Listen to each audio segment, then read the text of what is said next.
Okay. Alright, time to take down this castle. I'm trying to remember this castle, you know? Since we've already... Oh, whoops. That was my fault. Honestly, I don't remember that well either, so... It's been a little while. Because, you know, we thought we were done with it. Man, I just... All my skill gone. Okay, there we go. I don't think there was too much BS in this one, so... Yeah, no, it wasn't like that key one. Oh, wait, yeah. I think this one had the maze. Oh, yeah. So maybe there's a little BS in this one.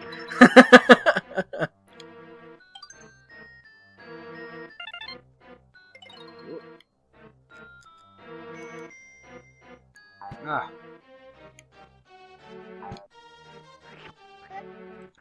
So James, I have a question that I know you can't answer, but it's just one to give you a something to ponder. And I'm actually going to have to do a little visual aid, and I'll take a picture of it and post it on Twitter after this episode airs. Okay. By the way, I'm running the Twitter account finally. Yeah. So admittedly, it was just kind of like a ghost. Yeah, and I apologize for that, but I discovered I can because yeah.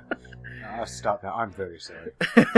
But I discovered I can have 2 accounts on my iTouch, so oh, you could have ricocheted an egg and killed them all. Oh, really? Oh yeah, that's but you can't now. I remember now. Yeah, the way to kill them off the wall. But anyway, our Twitter information is in the link in the description of the video.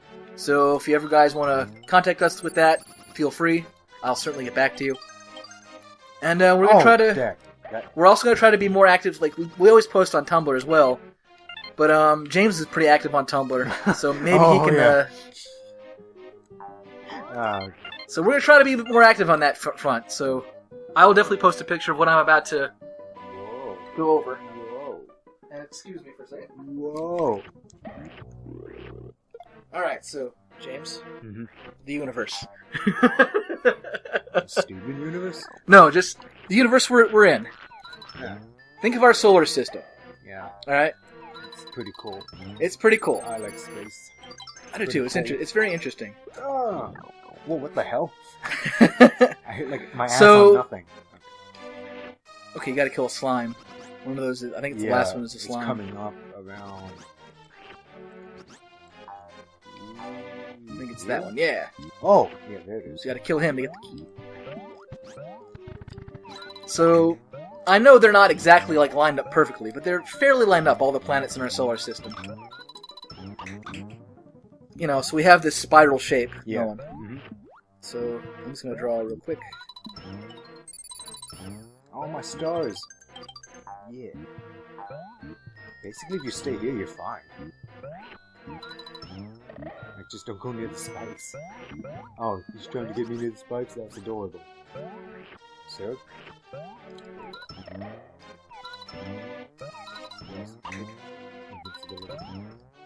Sorry, I'm going quiet because I'm just doing a quick little sketch. It's fine.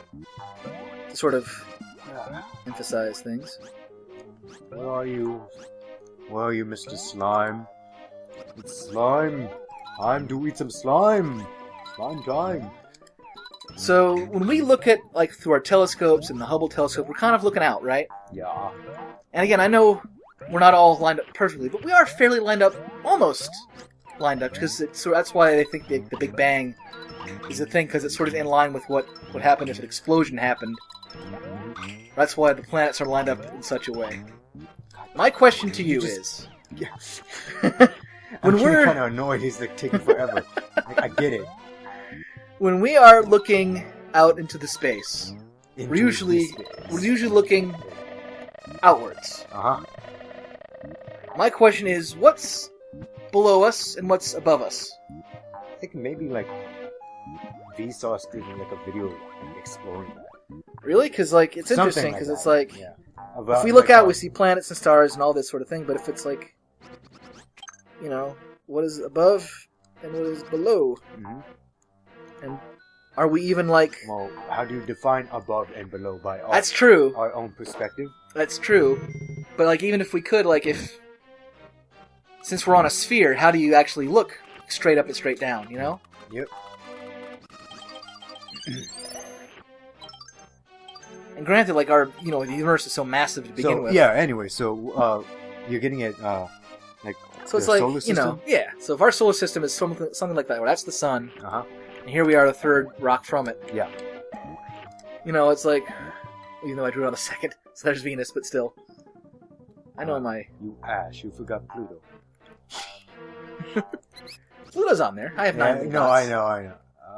I never forgot Pluto.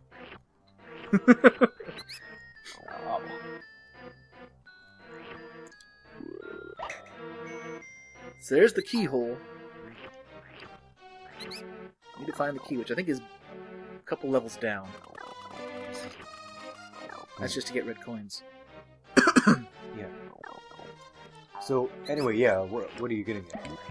No, it's just like, I know you can't answer the question. That's just sort of my thing to throw out there to think about. It's like, with our current, telescopes and all these things that are usually pointing outwards, do they have one that's just going upwards and downwards, like what's below our planet, what's above our planet? Relatively speaking, of course. That's kind of where, like, I don't know enough about that sort of thing to... No. Yeah. And it sounds like an ignorant question, but it's like, it's also like, does anyone have an answer for that? I honestly wouldn't know how to answer that. I didn't expect you would. I mean, all I know is for telescopes, they always try to put it in the highest point because that gets the clearest view of the sky. And as for positioning, they just gotta get lucky and, like, have like a good vantage point. Mm-hmm. And of course, with the Hubble telescope, you were wondering, like, well, who decided like the positioning of it and whatever, and like what, like, is there any like determining factor? I guess. Mm-hmm. Honestly, I had to ask someone from NASA to see, but I can only guess that they put it in a strategic position that would work for years to come, because the way NASA works, like they always have to like plan way far ahead of, like, okay, way past when we're done using this shit, They were actually going to get rid of the Hubble like, to start, like, to discontinue using the Hubble, but, like, the outcry, people are like, no, we like the Hubble, and by the way, it's still useful. We like the Hubble. It's so... And they're like, all right, we'll keep using it. And maybe we'll go up there and it's costly to update though, but they did anyway, and it proved out to be a good thing because we've gotten a lot of good stuff out of it. Granted, like, sending out like the probes, like, we've now like gotten our first good view of Pluto. That's helpful. It's also interesting to think about, like, what happens to those things once they're gone, like, because once they've gone past our known knowledge of the solar system, because, like, I think there's life out there, because, like, it'd be weird to think that we're the only ones. We're the only, it'd be in the vastness of the universe. It'd be so improbable to the point of, like, almost impossible, because, like, with so many chances and so many instances of, like, the right conditions, it's just like some kind of life has to happen, and not even life that we're so, I guess, to use a very weird term, we're so, like, life centric of, like, our basis of life with carbon and everything. What if there's like is this where the key goes? Yes. Oh, yeah, that, like, it's like a cork. Yeah, like cork up that pipe. Good. That, like, that we just can't fathom something that doesn't. Yeah, that doesn't revolve around carbon and DNA, and that's or why even oxygen. That's why it's always exciting. Yeah, oxygen as well, because we've found extremophiles in places on Earth that, like, they your favorite thing, James. Yeah, my favorite. My favorite. It's your favorite. Over lava. Go for it. Yeah, I knew it was coming too. And I was trying to move, but I was like, I couldn't do it. It's alright, we have the checkpoint. Okay, I can do it quick. But, yeah, like, that's why it's always exciting when we find new types of life. Like, what was that, like, more recently they found some more life forms in, like, an isolated cave, because it's always an isolated cave. And, of course. Jump! Ooh, that was close. No! Oh, good. Can I move forward or back? It's perfectly stationed. I've never done that before. Oh my god. Okay. Wow. It's like, I'm living here now. This is it. This is my home. I didn't want to move anyway. At least I'll be warm. No, I still have fire in my mouth. Fuck it. Okay, good. Oh, now it's a log ride.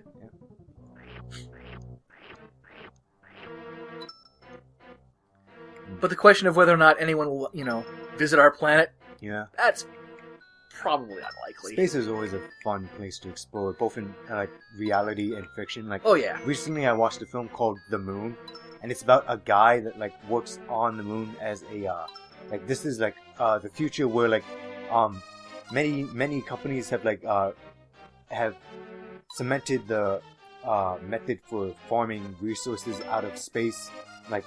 So the moon is farmed for certain rare minerals to extract for energy. Mm-hmm. So basically, it's our new form of energy. And as you can imagine, sending a guy up there to work, it's not like a normal 9 to 5. No, wouldn't imagine it would be. It's basically just as expensive as sending an astronaut. So to save on things, they just send a guy up there at a time, Hold on. Yep. Eek! How did you... I never expected you to get this far! Eee! Now it's over! Your game ends here! Kind of meta, actually, now I think about it. Alright, so remember the deal with him? You have to hit the blocks. Yes, because he is invulnerable. It's gonna be a bit... Yeah, much. But, yeah, so hopefully I can talk and do this boss fight at the same time, but, yeah, basically, this guy works on the moon as a harvester guy, and... Is he by himself? Yeah, he's by himself. He only has a robot, take care of Buddy, and that's it. He's serving his 3-year term, and then he gets to go back home. And I'm trying super hard not to spoil the movie. Basically, the whole film starts becoming really interesting when he starts you can imagine being up there for so long, you start and losing by it yourself, yeah. for 3 years. So he really misses home. That's like a Shining thing where you're just isolation. Yeah, isolation. Except instead of a hotel, it's a moon base, and it's just this guy that's losing it.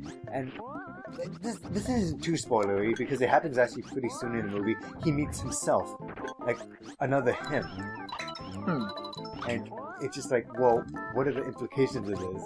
What is we don't know if it's in his head or what, because at first when we saw him, he's kind of losing it.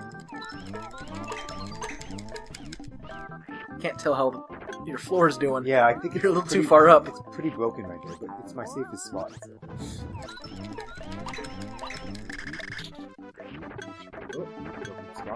Now you gotta knock him into it. Oh yeah, shit! I thought he would walk forward. No, he's not. He's not stupid. He's not gonna just waltz into the lava. Yeah. Granted, he might jump and then fall in, That's why I was doing my flutter jump. I was like, "Come on, you want this tasty Yoshi? You want some of this? Get wrecked, son." Bam! Cat's giving me this look It's you guys are making a lot of noise over something stupid. I'm trying to take a nap. But, yeah. So, it's just a really interesting film. Also, yesterday night, I watched a horror film, Austrian horror film titled, Goodnight, Mommy. Ooh. That was pretty cool. It's basically a mother comes back after having facial reconstruction surgery to her 2 sons, and they live in this far off cottage as a getaway home for her to rest. And then things start going nuts. That seems to be a running theme. As they do. In my films I've recently watched, it's just go nuts. All of a sudden everyone's going nuts. And speaking of going nuts, we'll do that in the next episode. Yeah. So stay tuned for more Yoshi's Island and GameSharks.